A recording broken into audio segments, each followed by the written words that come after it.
నిజంగానే 40 తర్వాత పిల్లలు కనడం అంటే ఇస్ ఇట్ పాసిబుల్ అండి?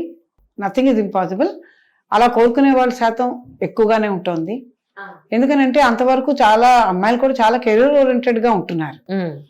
వాళ్ళు ఆ కెరియర్ ఆ రేస్లో పడి 35 వరకు పిల్లల గురించి ఆలోచించకుండా ఆ తర్వాతే ఆలోచన మొదలెట్టిన తర్వాత కొంతకాలం నార్మల్గా ట్రై చేస్తారు. 40 క్రాస్ చేసిన తర్వాత ఓవరీస్లో ఎగ్స్ తగ్గిపోతాయి. వాళ్ళు 25 వాళ్ళలాగా 40 వాళ్ళకి ఓవులేషన్ అది జరుగుతూ ఉండదు. సో వాళ్ళకి మెయిన్గా ఇన్ఫర్టిలిటీ సెంటరే వాళ్ళకి హెల్ప్ చేస్తుంది. మెజారిటీ వీళ్ళందరూ ఏంటంటే ఐవీఎఫ్ ద్వారానే కన్సీవ్ అవుతూ ఉంటారు. ఆ ఏజ్లో ఉండే ఇబ్బందులు ఖచ్చితంగా ఉంటాయి. ఎందుకంటే ఆ ఏజ్లో ఆటోమేటిక్గా హైపర్ టెన్షన్ వచ్చేస్తూ ఉంటుంది. ఆల్రెడీ డయాబెటిక్గా ఉంటుంటారు. సో అందుకని ఆ ఏజ్లో ఉండే ఇబ్బందులు ఉంటాయి. కొంచెం రిస్క్ ఎక్కువే ప్రెగ్నెన్సీకి. అయినా కూడా మంచి కేర్తో వాళ్ళు కూడా పండంటి బిడ్డను జన్మనివ్వచ్చు. పాసిబిలిటీ లేదని అనలేము. Everything is possible and everything is available. అంటే మెనోపాస్కి దగ్గర స్టేజ్లో మనం కన్సీవ్ అయితే అంత క్వాలిటీ పిల్లలు పుడతారా, అంత ఆరోగ్యంగా ఉంటారనేది చాలా మంది అడిగే డౌట్ అనమాట. అంటే కొన్ని జెనెటిక్ అబ్నార్మాలిటీస్ ఉండే ఛాన్స్ ఉంటుంది. అంటే ఈ eggs already aged eggs. So అందుకని డౌన్ సిండ్రోమ్ అలాంటి జెనెటిక్ ప్రాబ్లమ్స్ వచ్చే ఛాన్స్ ఉంది. అవి అర్లీగానే మనం స్క్రీన్ చేస్తుంటాం. మనకు అల్ట్రాసౌండ్ ద్వారా స్క్రీనింగ్ ఫెసిలిటీ ఉంది.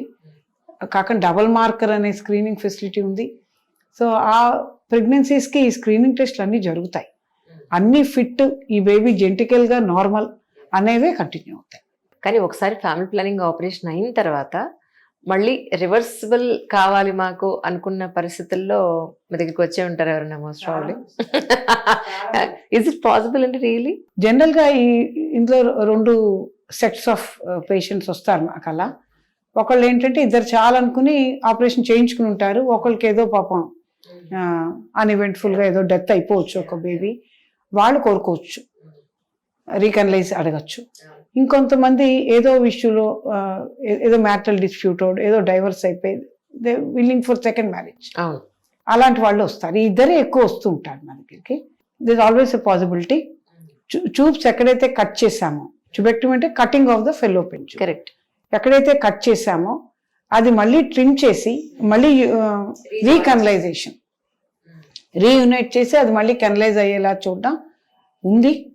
ఆల్మోస్ట్ 60 to 70% బాగా చేస్తే, మెటిక్యులస్గా చేస్తే సర్జరీ 60-70% మెంబర్స్ కన్సీవ్ అవుతారు. ప్రాబ్లం ఏం లేదు. అండ్ మేము ఎక్కువే చేస్తున్నాము కేసెస్. అండ్ నేనైతే ప్రౌడ్గా చెప్పగలను, నేను చేసిన వాళ్ళు 2/3 కన్సీవ్ అయ్యారు అండ్ దే ఆర్ హ్యాపీ. ఈ సందర్భంగా విమెన్కి మీరు ఏం చెప్పదలుచుకున్నారు ఆరోగ్యపరంగా అంటే ఏం చెప్తారు? ఈ రోజున ఆడవాళ్ళు క్యాన్సర్లు ఎక్కువయ్యాయి. ఒక క్యాన్సరు సర్వైకల్ క్యాన్సర్ అయితే రెండో క్యాన్సరు బ్రెస్ట్ క్యాన్సర్. ఒక రకంగా చూడాలంటే బ్రెస్ట్ క్యాన్సర్లే ఎక్కువగా కనిపిస్తున్నాయి ఈ రోజుల్లో. గైనకాలజిస్ట్గా మా బాధ్యత, ఏ కంప్లైంట్తో వచ్చినా ప్రతి లేడీకి బ్రెస్ట్ క్యాన్సర్ అవేర్నెస్ చెప్పడం కూడా మా బాధ్యతే. మేము జనరల్గా ఏం చెప్తామంటే, ఒకవేళ ఏదైనా బ్రెస్ట్లో ఏదైనా గడ్డల్లా తగిలినా, నిప్పుల నుంచి అబ్నార్మల్గా డిశ్చార్జ్ వచ్చినా, కాక నిప్పుల్ పొజిషన్ అయినా ఎలివేట్ అయినా రిట్రాక్ట్ అయినా, ఇలాంటివి ఏ అనుమానం ఉన్నా ఫస్ట్ ఇమ్మీడియట్గా గైనకాలజిస్ట్ దగ్గర ఏదైనా లేడీ డాక్టర్ దగ్గర చూపెట్టుకోవడం అనేది మ్యాండేటరీ. దీన్ని సెల్ఫ్ బ్రెస్ట్ ఎగ్జామినేషన్ అంటాం. ప్రతి ఉమెన్ కూడా, అంటే ప్రతిరోజు అంత మెటిక్యులస్గా ఎగ్జామిన్ చేసుకోలేకపోవచ్చు, కనీసం నెలకొకసారి కొంత 5 నిమిషాలు స్పెండ్ చేసి సెల్ఫ్ బ్రెస్ట్ ఎగ్జామినేషన్ అనేది చేసుకోమని ఈ ద్వారా విజ్ఞప్తి చేయాలి ఆడవాళ్ళందరికీ.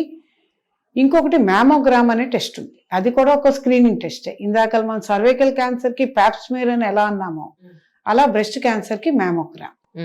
ఎందుకంటే ఎంత సెల్ఫ్ బ్రెస్ట్ ఎగ్జామినేషన్ చేసినా 0.5 సెంటీమీటర్ కన్నా తక్కువ ఏదైనా లంప్ ఉంటే తగలదు. అంతకన్నా తక్కువ ఉన్నది మ్యామోగ్రామ్లో కొనుక్కోబడతాయి. సో అందుకని లైఫ్ టైంలో ఒక్కసారైనా మ్యామోగ్రామ్ టెస్ట్ ఖచ్చితంగా చేయించుకోవాలి. స్పెషల్గా ఎవరికి ఇది ఇంపార్టెంట్ అంటే, ఫ్యామిలీలో ఎవరికైనా బ్రెస్ట్ క్యాన్సర్ ఉన్న ఫ్యామిలీస్లో ఉన్న ఆడవాళ్ళు వీళ్ళు ఖచ్చితంగా చేయించుకోవాలి. ఖచ్చితంగా చేయించుకుంటే ఎప్పుడైనా అర్లీగా కనుక్కుంటే ట్రీట్మెంట్ 100% బాగుంటుంది. నేను చాలామందిని చూశాను, అర్లీగా కనుక్కొని అవసరమైన ట్రీట్మెంట్ తీసుకొని అంటే మాస్టెక్టమీ అంటాం, బ్రెస్ట్ రిమూవల్, ఆ తర్వాత వీలైతే కీమో రేడియేషన్ అవి తీసుకుని హెల్దీగా ఇంకా 25 ఏళ్ళు జీవించిన వాళ్ళు నేనే చాలా మందిని చూశాను. సో అందుకని అర్లీ డిటెక్షన్ అనేది చాలా ఇంపార్టెంట్. సో ఈ ఒక్క మెసేజ్ కూడా ఇది ఇంపార్టెంట్. మార్చి 8 international women's day. International women's day సందర్భంగా ప్రపంచంలో మహిళలందరికీ ఈక్వల్ జస్టిస్ అనేది ఇంపార్టెంట్. మగవాళ్ళకి ఏదైతే జస్టిస్ అనుకుంటున్నామో ఆడవాళ్ళకు కూడా అంతే ఈక్వల్ జస్టిస్ ఉండాలి, అంతే ఈక్వల్ ఆపర్చునిటీస్ ఉండాలి, అంతే ఈక్వల్ పే ఉండాలి. ప్రతి దానిలో ఈక్వాలిటీ మెయింటైన్ చేయాలనేదే ఇంటర్నేషనల్ ఉమెన్స్ డే తాలూకా ఆలోచన. మన దేశం కూడా ఆడవాళ్ళు మరింత ఎదిగి, ఆల్రెడీ మనం చూసాం ఆడవాళ్ళు అన్ని రంగాల్లో కూడా నిష్ణాతుల్లా ఉన్నారు. ఇంకా కొంత సెక్టార్ ఉన్నారు ఇంకా పైకి రావాల్సిన వాళ్ళు. సో వాళ్ళు కూడా బాగా పైకొచ్చి వాళ్ళ కాళ్ళ మీద ఫైనాన్షియల్ ఇండిపెండెన్స్ అనేది ఆడవాళ్ళకి ఇంపార్టెంట్. వాళ్ళు కూడా ఫైనాన్షియల్గా స్టేబుల్గా ఉండాలి, ఇండిపెండెంట్గా ఉండాలి. అంటే ఎడ్యుకేషనే పరమావధి. ప్రతి ఆడపిల్ల ఎడ్యుకేట్ అవ్వాలి, ప్రతి ఆడపిల్ల ఫైనాన్షియల్గా ఇండిపెండెంట్గా వాళ్ళ కాళ్ళ మీద వాళ్ళు నిలబడేట్టు ఉండాలి. ప్రతి ఆడవాళ్ళ హెల్త్ కూడా చాలా ఇంపార్టెంట్.